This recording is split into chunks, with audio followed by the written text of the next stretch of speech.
Saudara-saudariku yang terkasih dalam Tuhan dan anak-anakku yang dikasihi Tuhan Yesus, hari ini adalah hari Minggu Advent yang ketiga atau Minggu Gaudete dengan seruan bersukacitalah. Mengapa orang pada Minggu Advent yang ketiga ini diajak, seluruh gereja kita Katolik diajak untuk bersukacita? Tentu alasannya yang pertama seperti yang dipengatakan tadi, karena Tuhan sudah dekat. Karena Natal sudah dekat. Berapa hari lagi? Ini tanggal berapa? 14 sekarang, bukan 11 ya. 11 14? 14 ya. Besok 15, artinya 10 hari lagi. 10 hari itu lama atau cepat? Cepat. Dan itu artinya apa? Libur telah tiba. Iya toh? Kan Natal libur ya. Bahkan tadi saya di medsos tanggal 22 Desember sampai dengan tanggal 4 Januari. Cek suwi ini libur ya. Apakah itu alasan bersukacita? Enggak. Bagi yang kerja aduh ya. Bagi yang sekolah mungkin ya.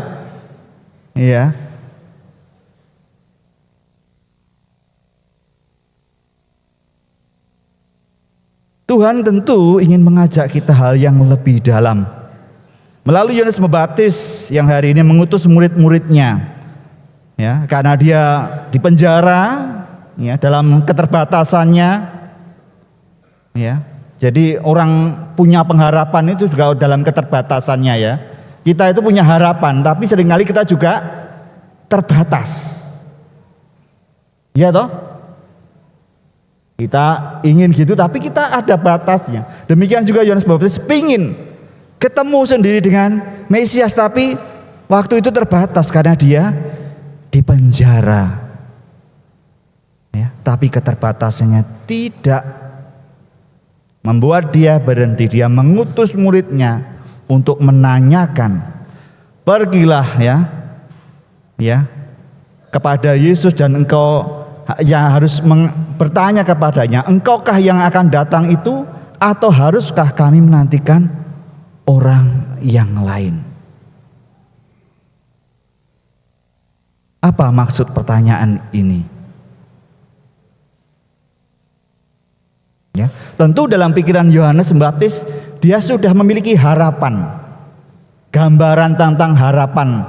Nanti kalau Mesias itu datang, maka dia akan gini pengharapan gitu. Nggak tahu nanti Anda kalau Natal tiba itu Anda punya harapan apa? Tentu orang tua anaknya pulang. Kalau mungkin nggak bisa pulang, kirim uang. Kirim uang atau kirim apa Punya harapan. Dan harapan itu ingin Sekarang Tuhan yang datang, Yesus itu dia mau apa? Apakah engkau yang kami nanti itu, ataukah engkau yang akan datang itu, atau haruskah kami menanti yang lain? Sehingga kegembiraan terjadi itu atau sukacita itu terjadi kalau harapan itu sesuai dengan apa yang kenyataan. Itulah sebenarnya sukacita yang paling besar. Ketika apa yang kita harapkan itu sesuai dengan apa yang terjadi. Itu sukacita. Demikian Yohanes Pembaptis, dia ingin segera tahu. Tetapi Tuhan Yesus tidak menjawab, ya aku ini, tidak. Dia hanya mengatakan apa yang harus dia kerjakan. Apa yang harus dia kerjakan? Maka dia mengatakan kepada murid-murid Yohanes, pergilah dan katakanlah kepada Yohanes apa yang telah kamu dengar dan kamu lihat. Ini maksudnya apa? Maksudnya supaya kita lebih dalam lagi menaruh harapan kita kepada Tuhan. Kita tidak cukup menaruh harapan kepada Tuhan itu, ya pokoknya aku gini-gini wis pokoknya. Enggak, tapi kita punya isi pengharapan kita kepada Tuhan itu. Ya. Bahwa orang buta akan melihat. Anda di sini buta? Enggak Romo, lihat aku tahu itu Romo Bruno itu ya. Enggak. Tapi buta yang semacam apa yang ingin dibuka matanya oleh Tuhan? Apakah kita lumpuh? Enggak, Romo saya bisa ke sana kemari, bisa jalan, bisa melompat. Tapi bisa jadi kita juga masih lumpuh karena kita tidak tergerak hati untuk berbuat kasih. Padahal kita sudah mendengar sabda itu. Ya. Kalau ada orang tetangganya sakit atau apa, diajak kunjungan ini bulet ya. Ayo ndang kunjungan, sekarang sakit. Sik, hujan, besok aja. Sik, ya, repot ini, repot itu. Bulet aja. Nanti kunjungannya terakhir. Kalau apa? Sudah ndak ada. Baru kunjungan. Masih mending itu ya. Tapi dia sudah tidak ada. Kita lumpuh. Bisa jadi kita lumpuh, kita buta. Kita juga mengalami kusta. Kusta itu orang yang diasingkan, orang yang terasing karena dia punya, ya dibedakan, dipisahkan dari masyarakat. Bisa jadi kita orang yang terasing. Bisa jadi kita juga orang yang tuli. Ya, ini tuli ini banyak ini ya. Ya. Kita mungkin nggak mengakui tapi kita sering mendengarkan sabda Tuhan tetapi tidak ngeh. Ya, bahkan tidak ingin mengerti apa sih artinya Tuhan mengatakan itu, apa artinya. Atau bagaimana saya bisa mengusahakan itu? Bagaimana sampai saya bisa sampai ke situ? Dan artinya kita mendengar banyak tetapi belum berbuat. Dan itulah kita artinya tuli. Orang mati dibangkitkan.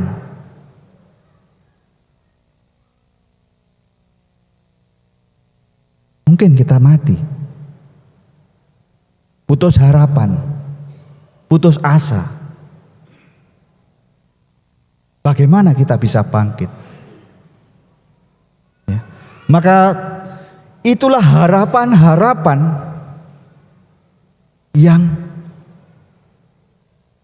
ya, mestinya ada dalam diri orang-orang yang menantikan kedatangan Tuhan.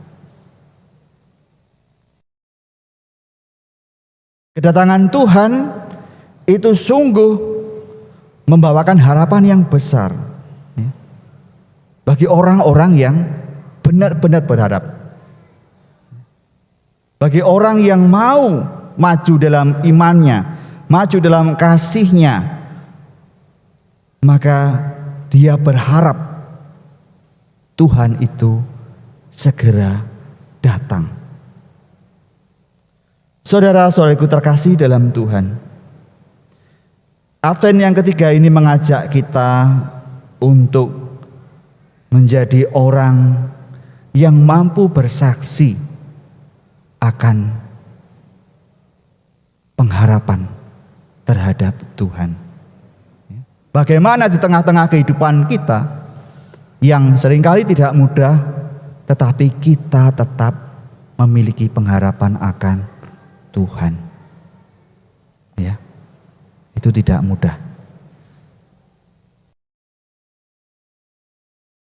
Di tengah-tengah keterbatasan, kesulitan, tetapi tetap kita harus menjadi saksi bahwa kita itu berharap.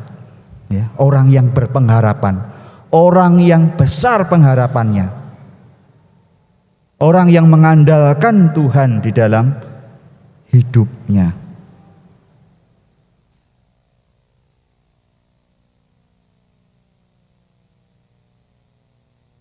Ya, bagi ibu-ibu, ya, itu biasanya dalam keluarga itu yang memiliki harapan besar itu ibu-ibu. Karena apa? Karena ibu-ibu lah yang paling disambati oleh anak-anaknya. Ya, biasanya, tapi ya bisa ada juga mungkin yang sambatnya atau ngeluhnya kepada bapak. Ya, waktu saya masih kecil misalnya, saya sambat kepada ibu, Bu, SPP ku belum bayar. Yo sekle, sesuk tak bayar, dibayar. Bu, sepatuku iki robek wae ganti. Yo sekle, nanti bulan depan kita beli. Banyak hal situ. Iya, nanti. Iya, besok pasti. Nanti. Padahal ketika saya sudah dewasa, ibu saya mengatakan kepada saya, dulu waktu kamu masih ngomong kayak gitu itu, ibu jawab iya itu enggak tahu nanti dari mana. Tapi jawabannya iya, gitu aja. Itu artinya apa? Seorang ibu memberikan kesaksian bahwa dia punya harapan yang besar kepada Tuhan. Kadang tidak tahu dari mana nantinya, dari mana ia memenuhinya, tetapi ia tetap kepada anaknya yang mengatakan iya, nanti. Tidak pernah dia mengatakan nggak ada uang, kita habis uangnya, papamu belum bayaran. Nah, kalau ibu ngomong gitu itu berarti dia pengharapannya kecil. Kepada anak-anak kita harus memberikan pengharapan yang besar bahwa Tuhan itu mengasihi kita, mengasihi keluarga kita. Ya, nanti masalah ruwet kan ya dibicarakan ya orang tua antara ayah dan suami dan istri bagaimana. Tetapi di hadapan anak-anak dari kecil sudah mengajari kita, diajar untuk bahwa pengharapan itu ada. Ibu saya punya iman karena dia selalu mengatakan iya, nanti kita masih ada, nanti kita pasti bisa, nanti kamu gede pasti bisa sukses, nanti kamu pasti bisa, asal kamu sekarang juara gitu ibu saya dulu ya, asal kamu juara nanti kamu akan sukses. Itulah kesaksian pengharapan dari orang-orang yang sederhana yang terus bisa memberikan rasa optimisme kepada anak-anak mereka. Nah, saya pikir itulah ya kesaksian nyata tentang hidup dalam pengharapan akan Tuhan. Ya, kecuali kalau anaknya itu sudah punya sepeda motor lalu minta yang lebih bagus. Nah, itu lain lagi. Nah, itu harus diajar gitu ya. Ini soal-soal yang urgent, yang kecil, yang mendesak, yang mendasar.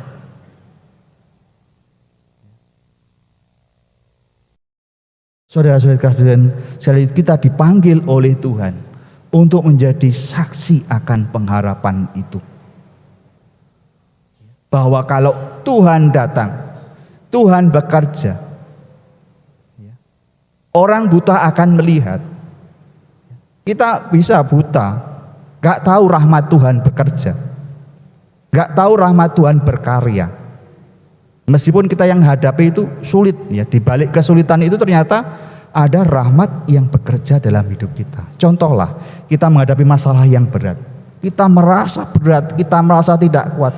Tapi di balik itu ada rahmat Tuhan yang kita butuhkan, yang bekerja, yang menguatkan kita untuk menghadapi masalah sesulit itu. Dan disitulah mata kita bisa melihat. Kita mungkin tidak bisa melakukan atau kita lumpuh tidak berjalan, tapi kita punya keinginan, kehendak, keharapan untuk bisa menolong sesama, membantu sesama. Dan kita terus berjuang semampu kita untuk menolong, meskipun kita dari hal yang sederhana, yang kecil dari apa yang kita miliki, tapi berarti. Disitulah kita bisa berjalan.